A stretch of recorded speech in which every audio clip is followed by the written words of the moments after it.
अब जैसा कि लास्ट एपिसोड में हमने देखा कि श्रेक स्कूल के बच्चे दूसरे स्कूल के बच्चों से लड़ रहे थे और दूसरे स्कूल के बच्चों का लीडर अब गुस्से में आकर अपनी स्पिरिट सोल को निकाल लेता है और अब उन दोनों में सीरियस वाली लड़ाई होने लगती है।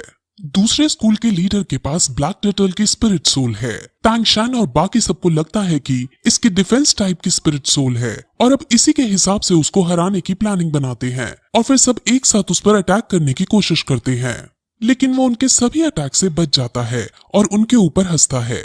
श्रेक स्कूल के बच्चे अलग अलग तरीकों को अपनाकर उसे हराने की कोशिश करते हैं, लेकिन वो उसे नहीं हरा पा रहे होते और अब उसको भी गुस्सा आ जाता है और वो उनको बर्फ से जमाने की कोशिश करने लगता है। और यहाँ जो टैंग शैंग को मिसअंडरस्टैंडिंग थी कि ये सिर्फ डिफेंस करेगा, वो टूट जाती है क्योंकि वो अब अटैक भी करने लगता है।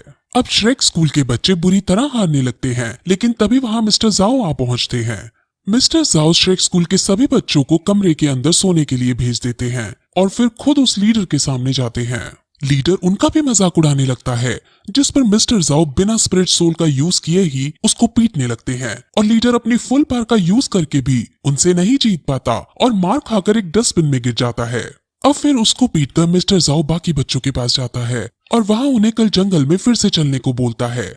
वहाँ पर वो निंग रोंग से भी पूछते हैं कि आखिर तुमने अपनी स्पिरिट सोल क्यों नहीं यूज की, जिस पर वो बताती है कि मैं राइट टाइम का इंतजार कर रही थी। असल में प्लानिंग के अनुसार उनको मिस्टर धाई के स्पिरिट रिंग के यूज करने के बाद अपने स्पिरिट सोल को यूज करना था, लेकिन मिस्टर धाई को सेकंड स्पिरिट रिंग को यूज करने का मौका ही नहीं मिल पाया। असल में निंग रोंग अब सुधर गई थी और वो श्रेक स्कूल के बाकी बच्चों के साथ दोस्ती करना चाहती थी क्योंकि उसे ऑस्कर की बात समझ आ गई थी। अब अगले दिन वो सब फिर से जंगल में जाते हैं, जहां उन्हें फिर से अजीब अजीब से बहुत सारे क्रीचर्स नजर आते हैं और वो सब मिस्टर जाओ की प्लानिंग के अनुसार आगे बढ़ते हैं।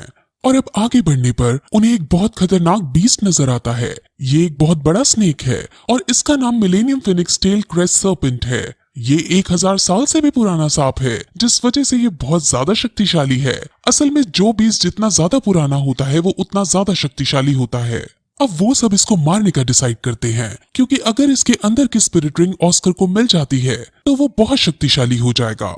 अब वो सभी टीम वर्क के साथ इसको मारने की प्लानिंग करते हैं और फिर प्लान के अनुसार उस पर अपना अपना अटैक करते हैं और फाइनली काफी स्ट्रगल के बाद वो उसको घायल करके नीचे गिराने में कामयाब हो जाते हैं। अब ऑस्कर को उसको जान से मार के उसके अंदर की स्पिरिट रिंग हासिल करनी थी और वो अपने चाकू से इसको मारने के लिए आगे बढ़ता है, लेकिन तभी से वो उससे पूछती है कि क्या हम इसको जिंदा नहीं छोड़ सकते, जिस पर टैंग शैंग उसे समझाता है कि ये प्रकृति का नियम है।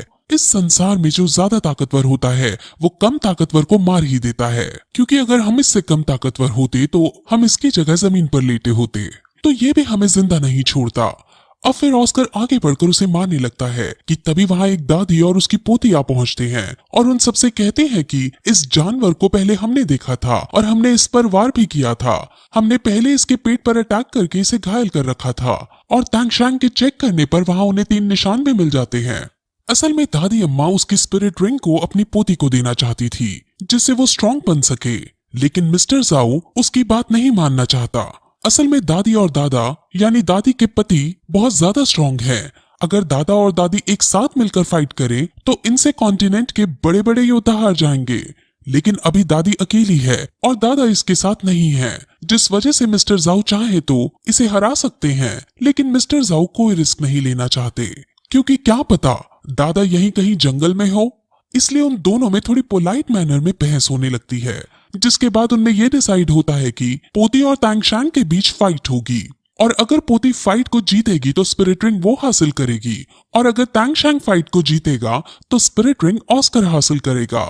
पोती से लड़ना कोई आसान बात नहीं थी क्योंकि वो रैंक 30 पर थी और उसकी स्पिरिट सोल भी सर्पेंट स्टिक की थी जो बहुत स्ट्रांग थी, लेकिन इसके बावजूद भी उन दोनों में अब फाइट होने लगती है और पहले टैंग शैंग अपनी स्किल का यूज करके उसे बांधने की कोशिश करता है, लेकिन पोती उसके इस वार से बच जाती है और दोनों अब अपने बेस्ट पॉसिबल मैनर में लड़ाई करना शुरू करते हैं।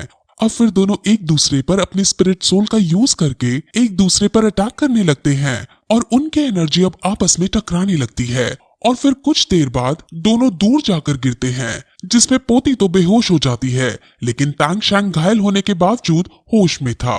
यानी अब तैंग शैंग जीत चुका था और पूती हार चुकी है। अब तैंग शैंग तुरंत मेडिटेट करने बैठ जाता है क्योंकि वो पार्ट ड्रेन हो चुका था। और वही दादी अब अपनी हार स्वीकार करके उन्हें स्पिरिट रिंग को ले जाने देती है। अब ऑस्कर उसको मारकर उसमें से स्पिरिट रिंग हासिल करता है और मेडिटेट करता है। अब उसके जागने के बाद सब उसके स्पिरिट रिंग देखने को उत्सुक होते हैं, लेकिन वो अपने स्पिरिट रिंग को दिखाने में शर्मा रहा था। लेकिन जब सब ये कहते हैं कि वो उसके स्पिरिट रिंग को देखकर हंसेंगे नहीं, तब वो मान जाता है और उन सबको अपनी स्पिरिट रिंग का यूज करके एक टेस्टी सॉसेज बनाकर दिखाता है। अब ये देखकर सब बुरी तरह हंस पड़ते हैं, जिस पर ऑस्कर को बहुत बुरा लगता है। लेकिन तभी वो इस स्पिरिट रिंग की दूसरी एबिलिटी उन्हें दिखाता है और वो उनके सामने उड़कर दिखाता है। यानी ऑस्कर के पास अब उड़ने की शक्ति आ गई थी और ये देखकर सब बहुत ज्यादा खुश होते हैं। और फिर तैंग शैंग भी होश में आता है और वो कहता है कि हमें अभी इस जंगल से नहीं जाना चाहिए। जिस पर मास्टर झाओ डांटते हुए कहते हैं कि ये जंगल कोई खेलने की जगह नहीं है जहाँ तुम पिकनिक मना सकते हो। अब इस पर तैंग शैंग उनको बताता है कि लड़ाई की वजह से वो अपग्रेड हो गया है और वो भी अब 30th रैंक पर पहुंच गया है और अब उसे भी स्पिरिट रिंग चाहिए होगी। अब सब तैंग शैंग को कांग्रेट्स करते हैं और सब बहुत खुश होते हैं और वो अगले दिन तैंग शैंग के लिए स्पिरिट रिंग ढूंढने का डिसाइड करते हैं। अब वो सब फिर आगे बढ़ने लगते हैं, जहाँ एक जगह रुककर सब अब बातें करते हैं। तैंग शैंग मिस्टर झाओ से इंसानों के बारे में डिस्कस करता है कि हम लोग अपनी कल्टीवेशन के लिए सोल बीस्ट को मार डालते हैं। इंसान अपनी जिंदगी में 5 से 6 सोल बीस्ट को मारता है और वो भी बिना कुछ देखे समझे। इससे तो एक दिन सारे सोल बीस्ट खत्म हो जाएंगे और इंसान भी फिर कुछ सालों बाद कल्टीवेट नहीं कर पाएंगे। अब जैसे जैसे तैंग शैंग सोल बीस्ट के मरने की बातें कर रहा था, वैसे वैसे जीवू थोड़ी निराश नजर आ रही थी। असल में जीवू की भी अपनी एक डिफरेंट और इंटरेस्टिंग स्टोरी है जो हमें आगे पता चलेगी।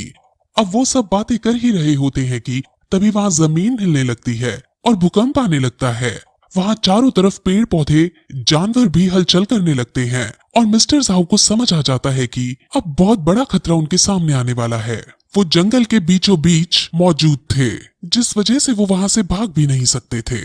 और फिर वहाँ उनके सामने एक बहुत बड़ा जानवर जिसकी बॉडी एप्स जैसी थी वो आ जाता है और ये कई हजारों साल पुराना बीस्ट है। इतना खतरनाक बीस्ट तो घने जंगल में होना चाहिए था, लेकिन ये यहाँ मौजूद है और उन्हें इसके यहाँ होने का रीजन भी समझ आ जाता है।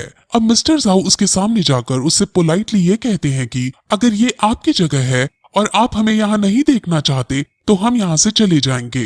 हम कोई नुकसान पहुंचाने नहीं आए हैं। लेकिन वो एप इंसानों से नफरत करता है क्योंकि इंसान बिना छोटे बड़े को देखे सोल बीस्ट को अपने फायदे के लिए मार डालते हैं। इसीलिए ये जाइंट एप अब इन सभी को मारना चाहता है। अब मिस्टर झाओ अपनी सोल पावर का यूज करते हुए उस पर हमला करता है और निंग रोंग रोंग अपनी सोल पावर का यूज करते हुए मिस्टर झाओ की स्पीड को 30 गुना बढ़ा देती है। लेकिन इस सब से भी वो जाइंट एप नहीं मरता। अब बाकी सब भी अपनी अपनी सोल पावर का यूज करते हुए जाइंट एप पर हमला करते हैं, लेकिन वो जाइंट एप का कुछ नहीं बिगाड़ पाते और वो सब वहां से बाहर भागने का डिसाइड करते हैं। लेकिन इस बीच जाइंट एप जीवू को पकड़ लेता है। अब तैंग शैंग और मिस्टर झाओ को गुस्सा आ जाता है और मिस्टर झाओ अपनी 7 स्पिरिट रिंग का यूज करते हैं जो एक बियर की थी। वो फुल पोटेंशियल के साथ जाइंट एप पर हमला करते हैं, लेकिन अब भी जाइंट एप घायल होता है लेकिन मरता नहीं है। अब मिस्टर झाओ पार्ट ड्रेन हो चुके हैं और उनको रिकवर होने में 7 दिन लगने वाले हैं। अब तैंग शैंग गुस्से में आकर जीवू को बचाने के लिए जाइंट एप की तरफ दौड़ता है। वो किसी भी हालत में जीवू को बचाना चाहता था क्योंकि सिर्फ एक वही थी उसकी लाइफ में जिसके लिए वो सबसे ज्यादा केयर करता था। वो जाइंट एप के पास पहुंचकर उसे मारने की कोशिश करता है, लेकिन जाइंट एप उसे धक्का मार देता है और खुद जीवू को लेकर वहां से भाग जाता है। अब सब बच्चे जीवू के जाने से बहुत दुखी होते हैं और तैंग शैंग बहुत ज्यादा रिग्रेट कर रहा होता है क्योंकि वो जीवू को नहीं बचा पाया। लेकिन अब वो उसको बचाने का डिसाइड करता है और वो तुरंत ऑस्कर से फ्लाइंग सॉसेज मशरूम बनाने को कहता है। ऑस्कर के पास 3rd रिंग तैंग शैंग की वजह से आई थी, इसीलिए मिस्टर झाओ के मना करने के बावजूद वो तैंग शैंग की बात सुनता है और वो उसे फ्लाइंग सॉसेज बनाकर दे देता है, जिसको खाने के बाद तैंग शैंग के पास पंख आ जाते हैं और वो जीवू को ढूंढने के लिए अकेला ही चला जाता है। निंग रोंग रोंग भी उसकी 30% स्पीड बढ़ा देती है। मिस्टर झाओ तैंग शैंग को अकेला देख उसके पीछे जाने का डिसाइड करते हैं और अब ऑस्कर भी सभी के लिए एक एक फ्लाइंग सॉसेज मशरूम बनाने लगता है। वही वो जाइंट एप जो जीवू को अपने साथ ले जा रहा था, वो जीवू के प्रति बहुत पोलाइट था और जीवू भी उससे आराम से बात कर रही थी और उसे कह रही थी कि मेरे दोस्त मेरी चिंता कर रहे होंगे। तुम्हें मेरे दोस्तों को नुकसान नहीं पहुंचाना चाहिए और तुम्हें मुझे ऐसे उठाकर भी नहीं लाना चाहिए था।